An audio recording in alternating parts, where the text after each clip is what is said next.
YouTube. So I'd like to talk about something today that's been on my mind lately, and that's self-sufficiency. I've been watching a lot of channels looking for gardening tips and things since spring is officially in the Northeast as far as I'm concerned. Even if we do get another little cold snap, I think we'll be okay. And as I was looking through the channels, I found a lot of stuff about preparedness and preppers and the National Geographic show Doomsday Preppers.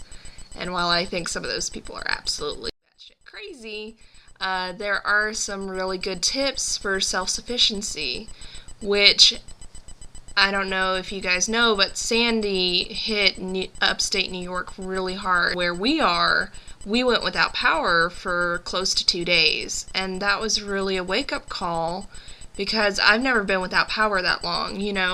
Most of the time power will go out for maybe overnight. You don't really worry about it. Thunderstorm comes through, the power is back on in the morning. Well, this time it wasn't.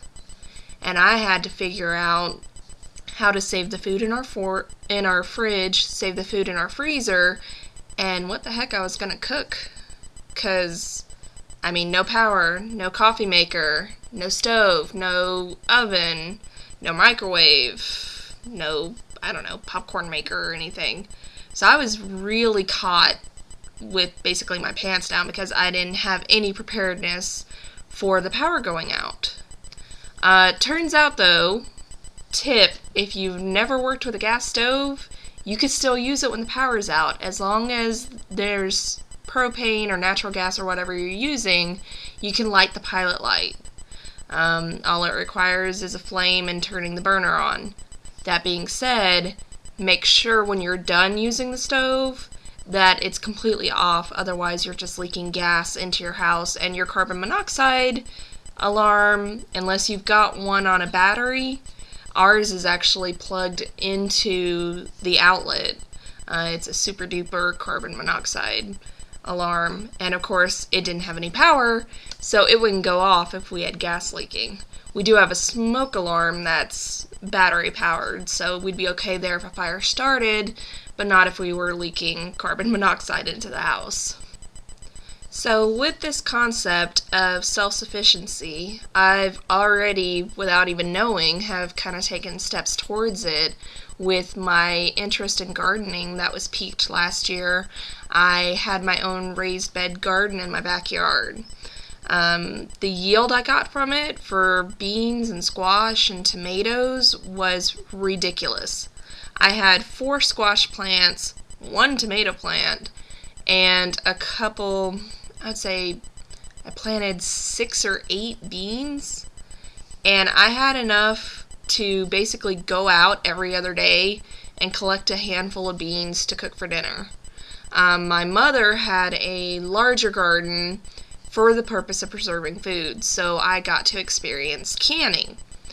And I was really surprised. One of the things that kind of kept me from the idea, even though I come from a long line of mountain people down in North Carolina, was that I heard it was intricate and you had to do it just right or your food would spoil in the can, and botulism and scary, scary stuff when you're thinking about, well, if I don't do it right, it could kill me when I try to eat it. But after being tutored by my mother and my grandmother and just trying it, I have to say I was pleasantly surprised. The process is not that difficult. You just have to make sure you know what you're doing, pay attention, make sure everything's sterilized, and there are many, many great preserving books out there that have the directions for doing both acidic and non-acidic food. Non-acidic food has to be pressurized and basically cooked when you can it.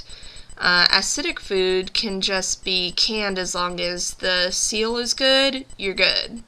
It does its own work to keep it sanitary for eating later.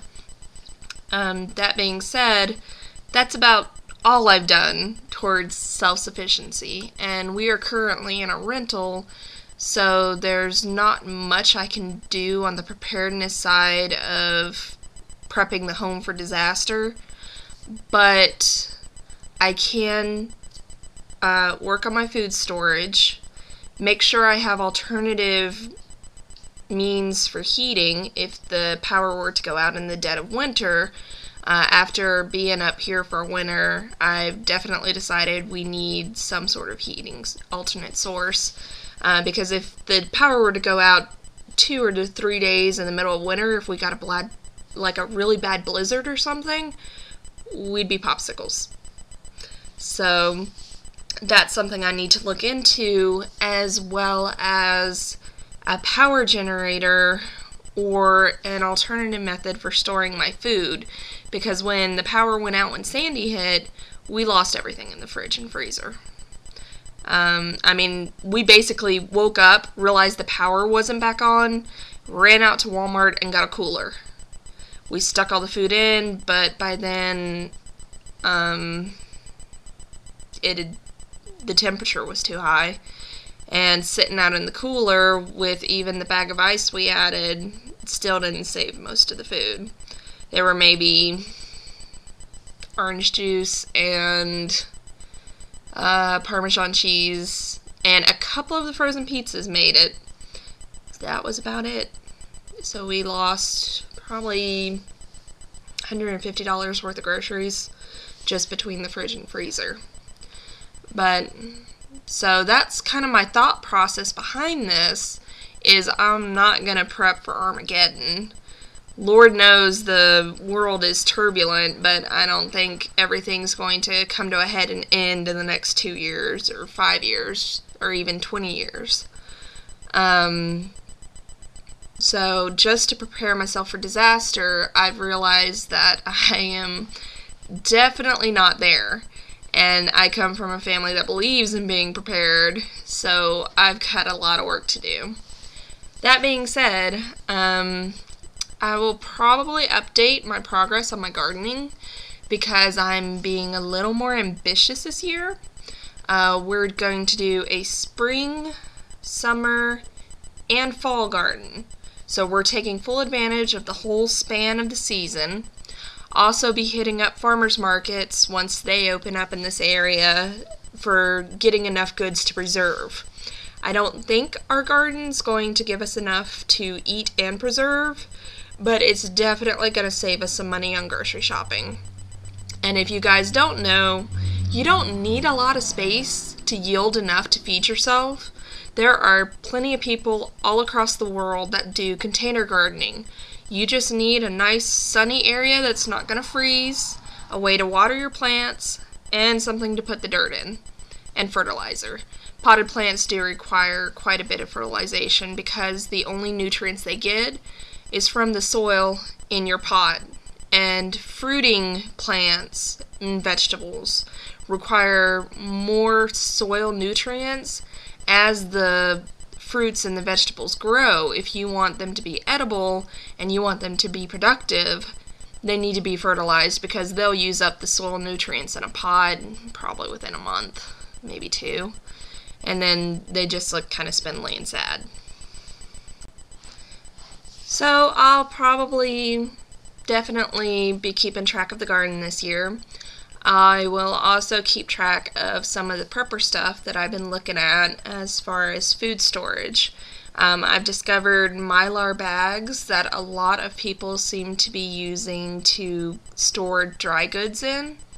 And we have a nice bulk store down the road.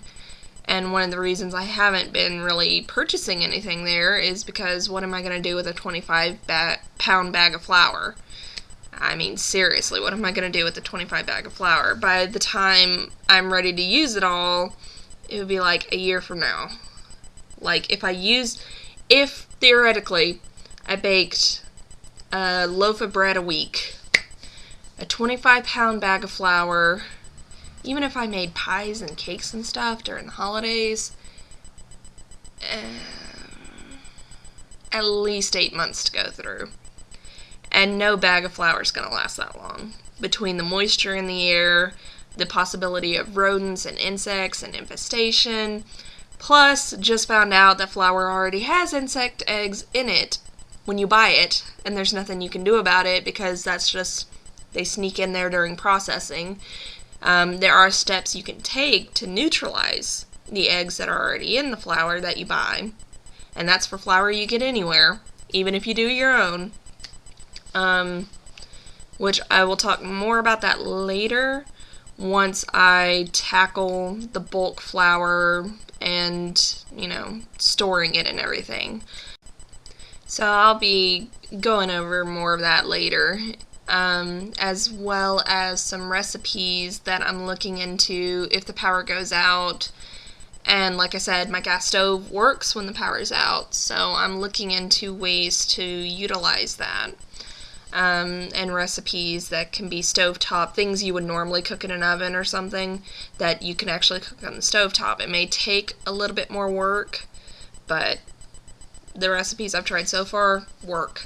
So there's that. So I will keep you guys updated with everything I'm trying out, what works, what doesn't, what I find. And I'm trying to do this all at a very cost-effective way.